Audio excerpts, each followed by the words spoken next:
All right, let's bring in now Isaiah McKinnon. He is former Detroit police chief, CNBC contributor as well.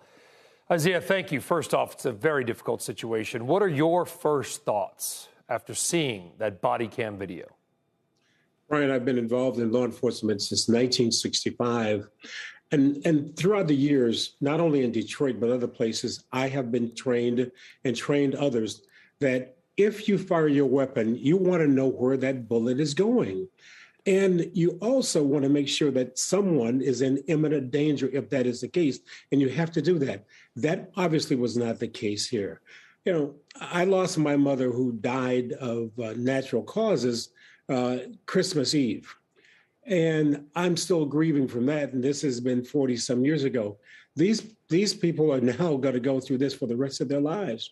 This was obviously a very atrocious situation in which the officer who fired obviously didn't know where he was shooting to. In addition to that, let me say this, Brian.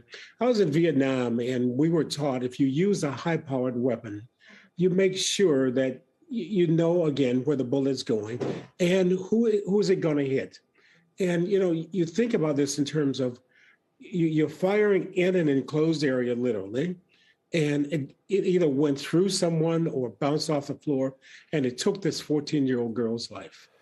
Let's go back. As difficult as the video is, Officer McKinnon, okay, in one part of the body cam video, you can see the officer with the rifle moving to the front. You can also, though, hear other officers telling him to, quote, hold up, hold up. Watch this, and then I want to get your response. Get out.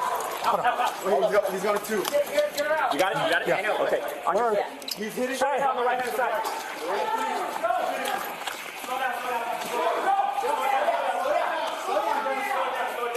Hey, she's bleeding. She's bleeding.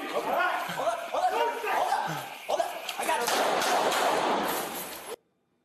All right, you heard that. Slow down. Slow down. Hold up. Hold up.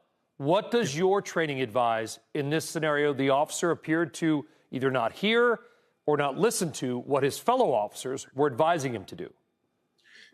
We talk about de-escalating a situation.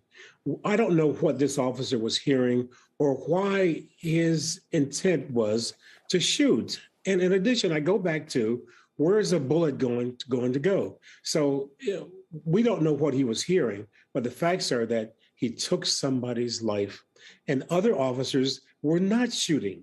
So obviously, they were trying to de-escalate the situation, whereas this man saw that he should fire. Let's go back to the suspect, because to your point, officer, this was a terrible situation all around.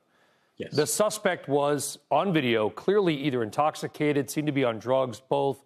He was stumbling around, but he was assaulting women with a metal bike lock. Yes. Were there other, however, non-lethal options available? We can try to put ourselves in their shoes. You have been in those shoes. Yes. Were there other non-lethal options you think available, given what you have seen in the video and the suspect? Well, there's no question. Let's think about this in terms of if we have a stun gun or whatever it might be, or run at him. You have multiple officers who could possibly grab him and take him to the floor. But the last thing we want to do is to fire, because we don't know where the bullet's going to go. And I go back to the training that we tell officers over and over and over again: know where the bullet's going to go, and make sure that if you use that gun, that it's not going to take an innocent person's life. Isaiah McKinnon, thank you for joining us tonight. Thank you.